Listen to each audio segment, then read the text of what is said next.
بندہ خود اللہ اللہ کرتا رہے وہ خود وہاں تک نہیں جا سکتا جہاں تک اللہ والے اسے لے جا سکتا. تو اب سنو ایک روایت سنو اور پھر بات مکمل کرو.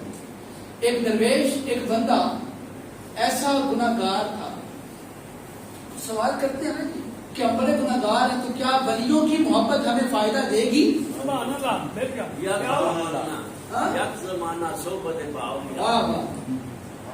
یا ولیوں کی صحبت سنگت رفاقت ان کی خدمت ان کی بارگاہ کیا ہمیں فائدہ دے گی؟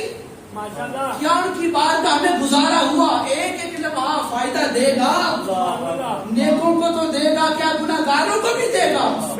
تو یہ سوال ہے اور اگلا جواب سنو مجھ سے. ایک وہ بندہ تھا جس نے 99 قتل کیے. کتنے بولو؟ 99 قتل. 99 جس نے قتل کیے. کتنے مرڈر؟ 99 قتل کر کے بندہ ایک راہب کے پاس گیا اور اسے جا کے کہا بتا میں نے 99 قتل کیے ہیں کیا میری بخشش ہو سکتی ہے؟ مجھے حل بتا میں کیا کروں خدا مجھے معاف کر دے.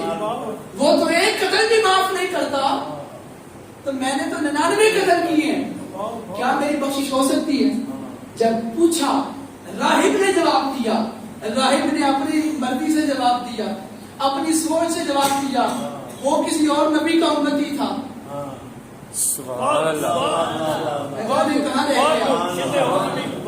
راہب نے جواب دیا اس نے جواب دیا نہیں تیری بخشش نہیں ہو سکتی. وہ ایک معاف نہیں کرتا تو 99 کر کے آیا تیری بخشش کا تو سوال ہی پیدا نہیں ہوتا. اب جب اس نے سنا میری بخشش نہیں ہونی اس نے راہب کو بھی قتل کر دیا.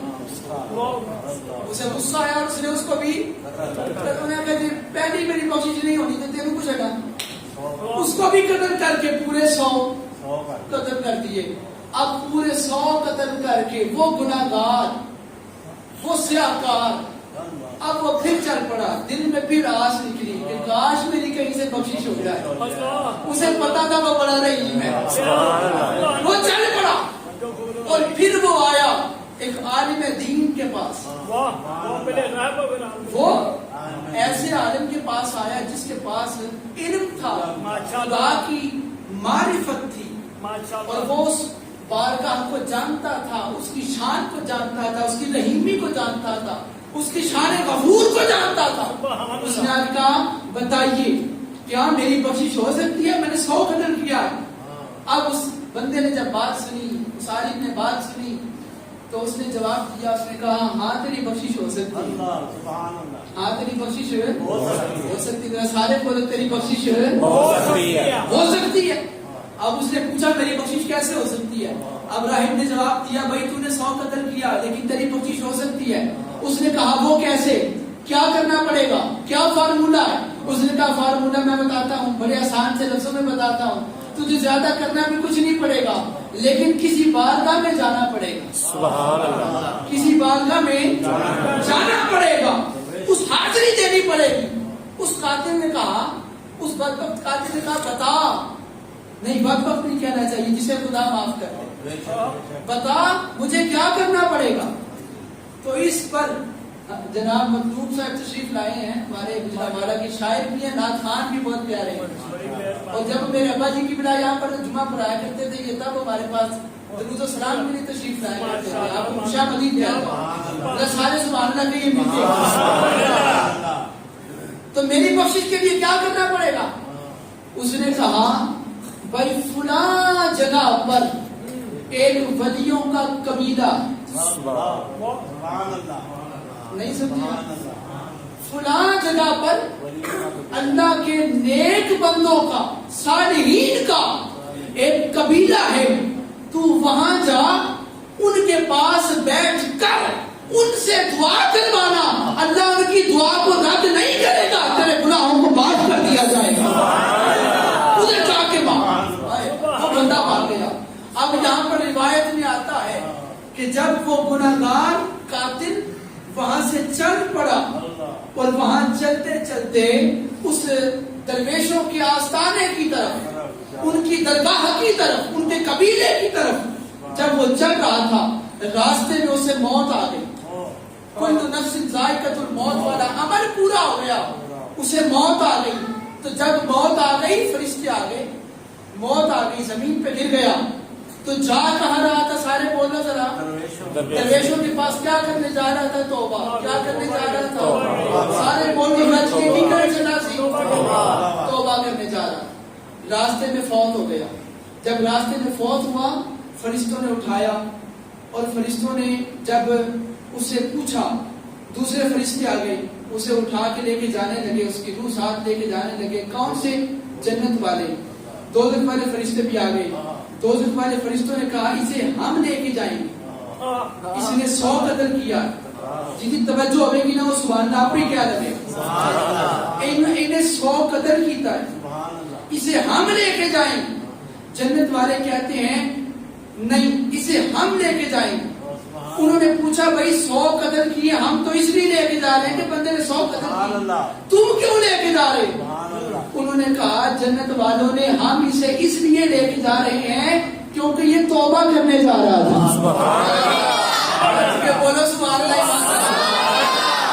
یہ توبہ کرنے جا رہا تھا.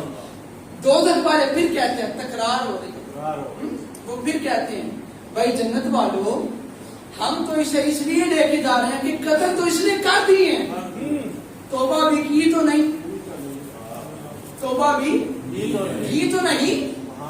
تو یہ ہے اگلی بات راز کی جو بتانے سے. تو چونکہ اس نے وہ کام کر دیا اس لیے ہم لے کے جا رہے ہیں، توبہ اس نے نہیں کی اس لیے تم نہ لے کے جاؤ. اس پر وہ پھر کہتے ہیں بھائی ہمارا یہ اصول ہے، قانون بن چکا ہے کہ انما الاعمال بالنیات، اعمال کا دار و مدار نیت پر ہے.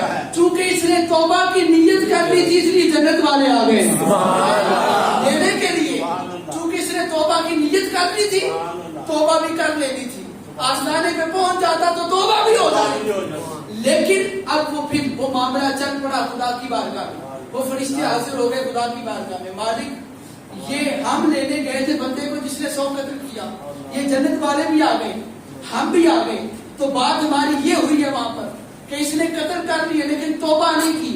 پھر انہوں نے جواب دیا کہ اس نے توبہ کی نیت تو کر لی تھی نا. اب اللہ رب العزت کا فرمان سنو اور خدا کی شان دیکھو اور پھر کہنا سبحان اللہ. اللہ رب العزت نے کیا فرمایا؟ اللہ فرماتا ہے فرشتوں جاؤ دنیا میں جاؤ، جہاں سے اس کو اٹھایا ہے نا وہ جگہ بھی دیکھ لینا، جہاں سے بندہ چل پڑا تھا وہ جگہ بھی دیکھ لینا، جہاں اس نے جانا تھا وہ بھی دیکھ لینا. فرشتوں جاؤ جہاں سے چلا تھا، عالم دین کے پاس سے جہاں سے چلا تھا وہاں سے لے کر ان ولیوں کے قبیلے تک ساری زمین کو ناپو. اگر وہ ولیوں سے دور ہوا تو دوزخ والے تم لے جانا، اگر ولیوں کے قریب ہوا تو جنت والے تم لے جانا. لیکن حقیقت یہ ہے کہ وہ ولیوں کے آستانے سے دور مرا تھا. لیکن جب فرشتے زمین پر آ رہے تھے اللہ نے اعلان کیا اے زمین سکڑ کے میرے ولیوں کے گھر کے قریب ہو جا، میرے ولیوں کے درگاہ کے آستانے کے در کے قریب ہو جا، تاکہ جس نے توبہ کی نیت کی ہے اس کو بخشا جا سکے.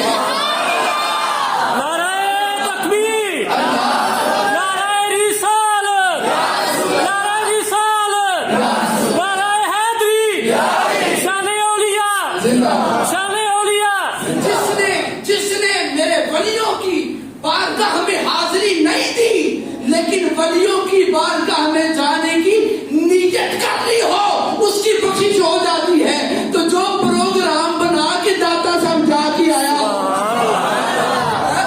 اس کی بھی توبہ کیوں نہیں قبول ہو؟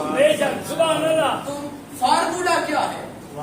فارمولا کیا ہے توبہ کا؟ کہ توبہ کی نیت کرو اور نیک بندوں کی طرف چل پڑو، نیک بندوں کی طرف چل پڑو. اللہ پاک ہمیں نیک بندوں کی صالحین کی صحبت عطا فرمائے، ان کی سنگت عطا فرمائے، ان کے ساتھ تعلق نبھانے کی رکھنے کی توفیق عطا فرمائے اور برائی سے بچنے کی توفیق عطا فرمائے. وما علینا الا البلاغ.